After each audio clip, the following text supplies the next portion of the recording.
E aí, tudo certo? Bora mergulhar de cabeça numa das histórias mais incríveis e, olha, mais tristes do mundo dos games? Hoje a gente vai desvendar a saga de Red Dead Redemption, que é uma verdadeira tragédia americana. E pra começar, eu já vou jogar uma pergunta aqui que é o coração de tudo: lealdade. Vale mais do que a própria vida? Essa questão vai e volta o tempo todo nessa história e, sério, ela é pesada. E bem no centro de tudo isso tá ela, a gangue Van der Linden. Mas, esquece aquela ideia de vilão de filme.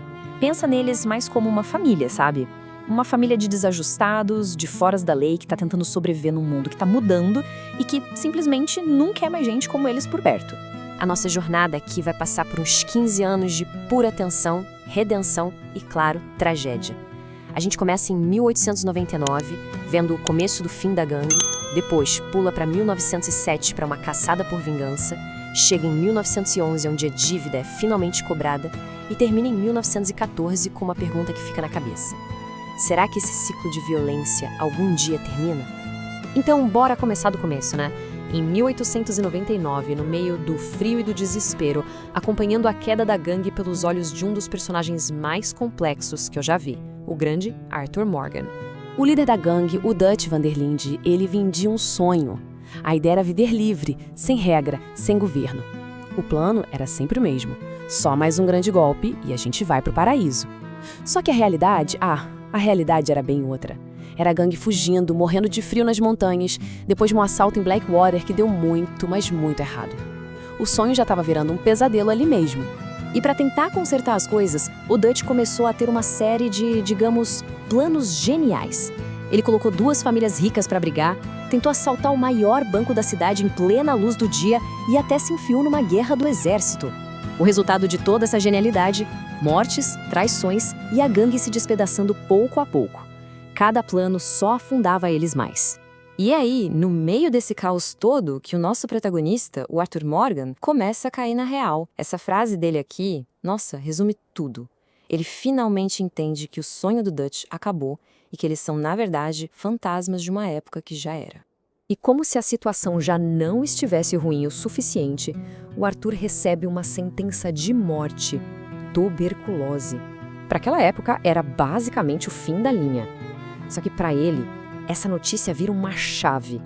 Vendo o tempo dele acabar, ele decide usar seus últimos dias para tentar salvar quem ainda tem salvação, principalmente o John Marston e a família dele. E então, no momento mais crítico, a paranoia do Dutch simplesmente explode. Ele vira as costas pro Arthur, deixa o John para trás e escolhe ficar do lado do Micah Bell, que era o verdadeiro traidor o tempo todo, passando informação para a lei. Ali, a família, ela quebrou de vez. Foi a queda definitiva de um líder. Mas o sacrifício do Arthur não foi em vão, sabe? Ele conseguiu dar uma chance pro John Marston escapar e tentar uma vida diferente. Então bora avançar um pouco no tempo para ver o que aconteceu com ele. 8 anos se passam. O John tá lá, tentando ser um homem de família, construindo um rancho, vivendo uma vida honesta. Mas o passado, né? Ele sempre dá um jeito de voltar. E ele volta quando o John, junto com a Sage Adler e o Charles Smith, parte para uma última missão de vingança: ir atrás do Micah Bell. Só que a vingança cobra um preço. Anos depois dessa caçada, o governo, na figura do agente Edgar Ross, encontra o John. E eles fazem a coisa mais cruel possível: sequestram a esposa e o filho dele. A chantagem é simples e direta: casse os últimos membros da sua antiga gangue, ou você nunca mais vai ver sua família de verdade. E é assim que o John é forçado a virar um caçador, caçando os próprios fantasmas do passado. Ele tem que ir atrás do Bill Williamson, do Javier Escuela, lá no meio de uma revolução no México. E por último, do cara que foi uma figura de pai para ele, o próprio Dutch. E quando o John finalmente encurrala o Dutch, ele ouve essas palavras que são quase uma profecia. O Dutch avisa que o mundo civilizado sempre vai precisar de um monstro para caçar, para justificar sua existência. E logo depois, ele se joga de um penhasco, escolhendo o próprio fim. O John volta para casa, para a família, achando que finalmente acabou, que agora ele vai ter paz. Mas a paz dura muito pouco. E o ponto é que o Dutch estava certo. Com todos os outros alvos eliminados, só sobrava um último monstro na lista do governo: o próprio John Marston. E é aqui que a tragédia chega no seu ponto máximo. Aquele ciclo de violência, que é o grande tema da saga, precisa de um ponto final. Ou será que não?